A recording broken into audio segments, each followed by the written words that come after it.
Oh boy, was this morning the big drop on PlayStation News. Sony Interactive Entertainment acquires Housemarque Studios, the developers of Returnal, and seemingly they have also acquired Bluepoint Games, the development studio behind the Demon's Souls remake and so many other great remakes and remasters. We'll talk about that, and if that wasn't enough, ESRB has rated Ghost of Tsushima Director's Cut for PlayStation 5 and PlayStation 4, a new version of the open-world samurai game. We'll talk about that in just a little bit.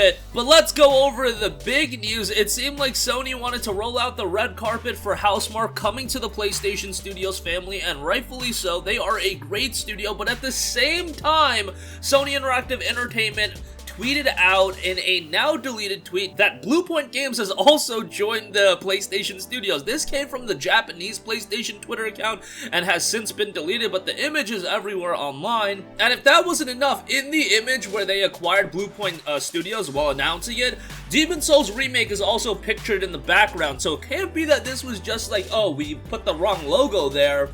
They would have also had to edit in the image of the Demon's Souls remake cover art, so this is a pretty interesting development. Things that aren't that surprising, to be perfectly honest, but Housemarque putting out Returnal, that game being received pretty well, and them in general having a pretty good relationship with Sony over the years, you know, with games like Resogun, Matterfall, and so on and so forth. So them joining the PlayStation Studios family and being given more opportunities to work on high-profile AAA titles, I think that is incredibly exciting. And Returnal was a game that wasn't for everyone, I get that, and I get some of the game design elements left a lot to be desired for a lot of people, given that, yeah, it does get frustrating at times if you lose a lot of your progress, but nevertheless, I thought there was a lot more to like than dislike out of Returnal, and Housemarque being afforded another opportunity to create a AAA game. Hey, maybe they can learn from some of their fumbles, learn from what they did really well, because they did do a lot really well, and their next game can be even better. Remember, this is their first real AAA title that they put out. Before this,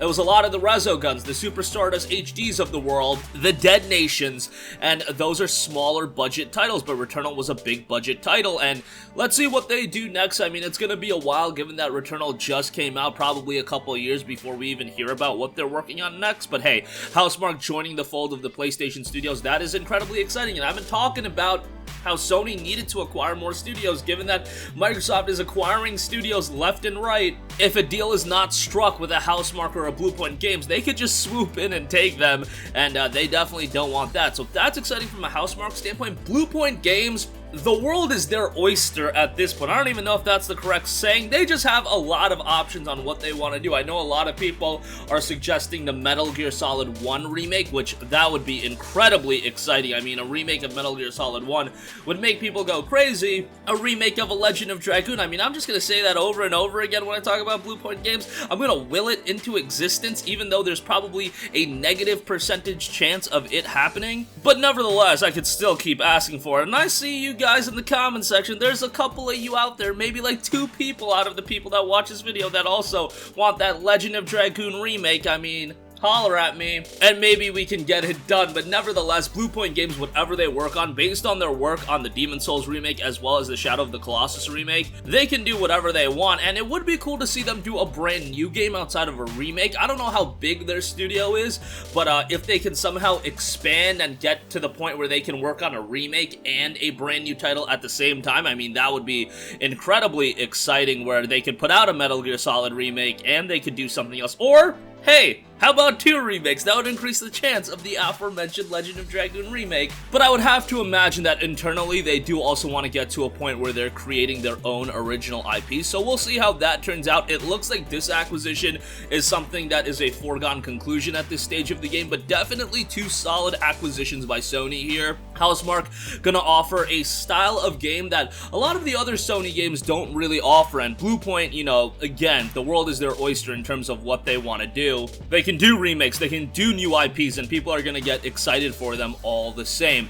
And moving on from that, I do also want to talk a little bit about ESRB rating Ghost of Tsushima Director's Cut for PlayStation 5 and PlayStation 4. Now remember, there's been a lot of talk on potentially seeing a release of Ghost of Ikishima, which would be a Ghost of Tsushima standalone expansion. And Ghost of Tsushima Director's Cut, if it's released at like $60 or $70 on PlayStation 5 and it includes like the expansion, much like what Spider-Man did with Miles Morales Ultimate Edition, that makes a lot of sense. Hey, if they want to go down that route, that's something I could definitely see them do. However, I would highly appreciate if they did release the expansion as standalone as well, just like they did with Miles Morales. Yeah, I'm sure the Miles Morales Ultimate Edition sold very well, that if they can re-release this game and they just see the opportunity to generate a lot of extra revenue off the same game while attaching it to a standalone expansion that is just an extension of the game and doesn't require as much funding, then from a business standpoint, I can see why that makes sense. Now, Ghost of Tsushima already has a 60 frames per second patch on the PlayStation 5. The game looks gorgeous on the PlayStation 5, plays gorgeous. That's really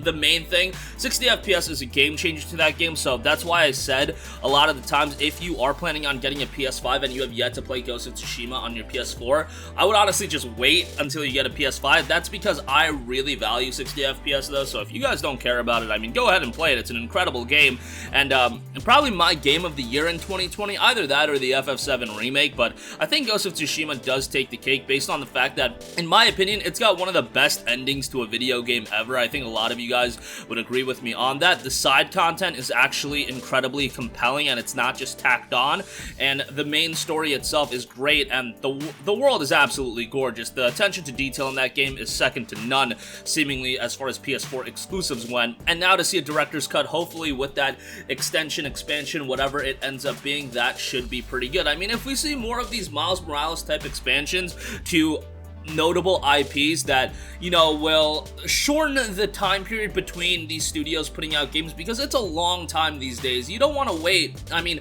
at least I don't want to wait for Insomniac to take 4 or 5 years to put out a game. Insomniac has been really good. Spider-Man 2018, Miles Morales 2020, Ratchet & Clank 6 months after that. It's been very consistent from Insomniac, and if we could have every Sony studio somehow do that, but also retain a high level of quality, which Miles Morales, in my opinion, was at a high level of quality, I think that would be an incredible business structure going forward, because they do have this, you know, benchmark that they want to hit with all of their mainline releases. But if they could add these, you know, standalone expansions along the way, I think that would be great. If, you know, Guerrilla could do that with Horizon, and they kind of did with the Frozen Wilds, even though it wasn't a standalone expansion, that expansion was relatively big. It's just that we do have to gauge how much, you know, how much we're spending on these, because Miles Morales, you know, $50 might have been a stretch. I think if it was at like 30 or 40, it would have been ideal, but hey, if people are buying it, you can understand why they're pricing it at $50. But let me know your guys' thoughts in the comment section down below. Sony acquiring 2 major studios, Housemarque confirmed, Bluepoint seemingly confirmed, and ESRB has rated Ghost of Tsushima Director's Cut for PS5 and PS4. That's gonna wrap up this one. Sound off with all of your thoughts in the comment section down below. Thank you for watching, and goodbye. Hey guys, we hope you enjoyed the video, and if you did, make sure to hit the subscribe button, and if you're already subscribed, do us a favor and hit the bell icon. This way you'll be notified whenever we post a new video. That's the best way to keep up with all of our uploads, and we usually try to upload 2 videos a day. And with the bell icon hit, you'll be notified whenever we do upload a video. As always, thanks for watching.